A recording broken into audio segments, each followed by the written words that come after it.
Hey, it's Yonko, and this is Spire Falls, a classic RPG game similar to games like Morrowind. It's a game where you are left to make your own adventure. You start with one objective, to conquer the Devil's Spire, and the rest of the story is yours to make. You can play various races with various different starting equipment, from swordsman, crossbowman, or even a cleric. The races are the standbys for fantasy: lizard men, cat people, goblins, and humans. The hero of the story today will be Gat, so named because he will be conquering the Devil's Spire only using a gun. But it's going to be an uphill battle getting there, as he will be starting naked with nothing to his name. For this run, the challenge will be that Gat will avoid combat until he's able to acquire a gun, meaning we're going to be running and struggling for some time. As if to solidify how rough this is going to be for Gat, the game spawned us falling off the edge of a mountain, really letting us know we're not welcome here. Since Gat is essentially a murder-hobo, he's going to need to embody a locust directly after spawn, grabbing anything not nailed down to either eat for himself or to shill to the locals so he can get clothes and hopefully some tools to start working towards getting a gun. Every action you take in this game has an associated skill. Running, jumping, they have skills. Collecting resources, that's got a skill too. And bartering with the tight-fisted locals? Unfortunately, that's also a skill. One that we are woefully low in. After pawning everything we own for a couple of coins, we headed out of town. It was time to go a little deeper to find some villages where we could get some tools, or at the very least some pants to get our journey to the Spire started.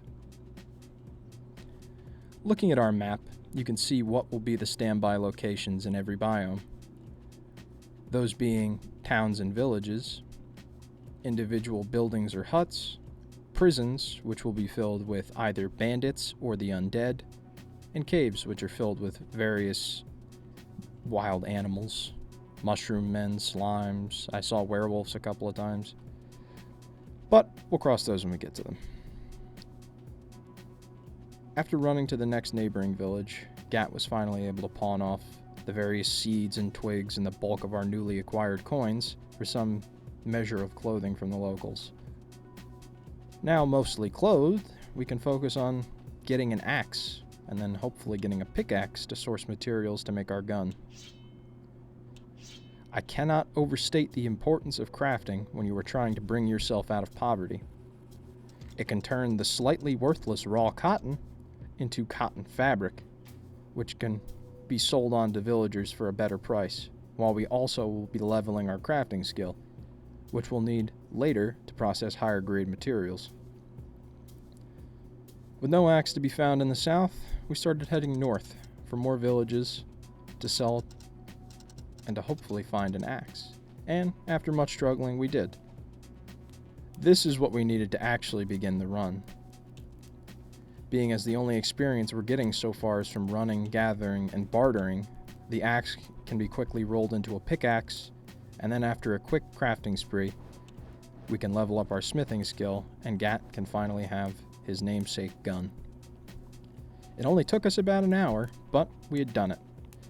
Now we could begin actually killing enemies instead of running from them.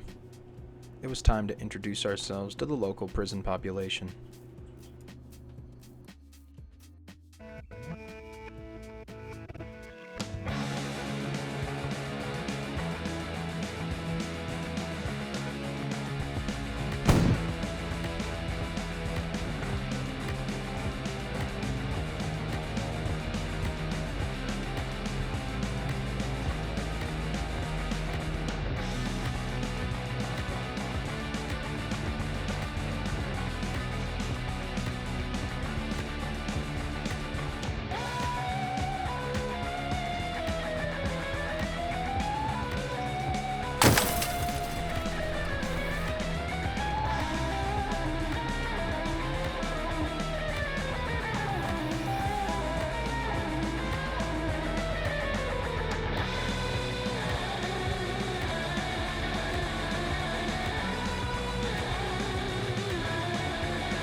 Now, I know you might think you saw some violations of the Geneva Convention back there, but don't worry, goblins don't count as people.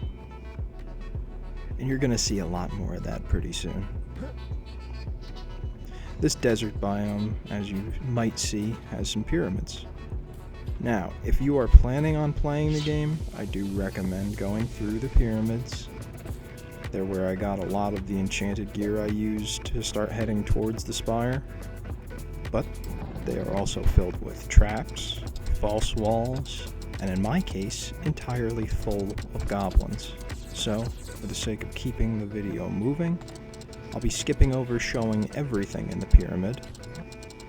But, in the interest of letting you know what the inside was like, it was a maze full of goblins who, upon seeing me, either ran or surrendered on the spot. You could accept a surrender from an enemy, but their friendship and appreciation is not worth quite the same as the change they are carrying. If you can imagine Anakin with the younglings at the Jedi Temple, then you've got a pretty good idea of how Gat left the pyramid. After completing the pyramids and lowering the goblin census, we can start gathering supplies and upgrading our musket for the final trek to the Spire. I made sure to gather some fish, as I distinctly remember not being able to heal myself inside the Spire the last time I played. If you have the patience to gather glass and an assortment of different leaves, you can try your hand at alchemy. I'll stick with the fish. If you are not prepared, I promise you, you will have a bad time inside the Spire. Bring something to heal you. Bring something extra to fight with. Bring something to get light.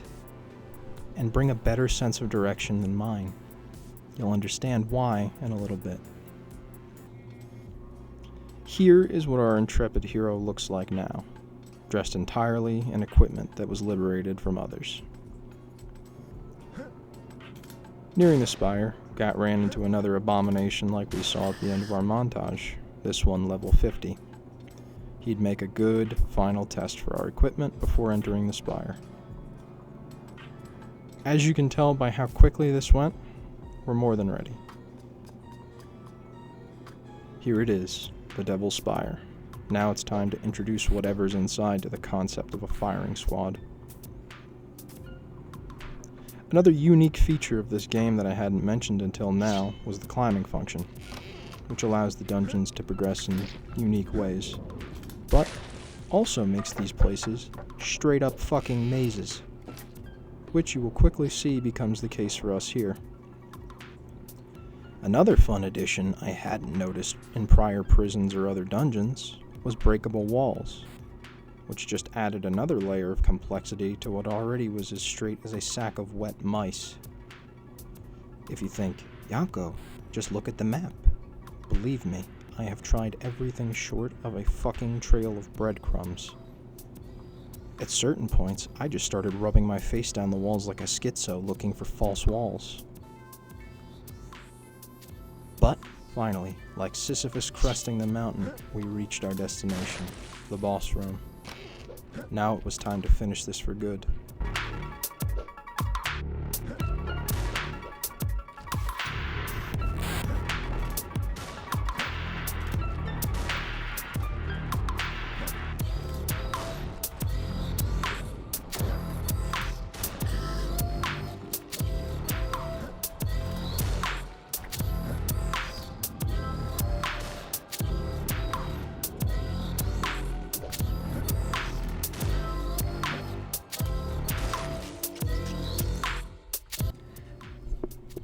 After a bit of an anticlimactic boss battle, we had done it. We'd reached the final room and the heart of the Spire. But, as if the Blood Wall Organ Maze wasn't punishment enough, Gat was forced to finish the run with a mace to break the heart of the Spire, since he couldn't break it with his musket.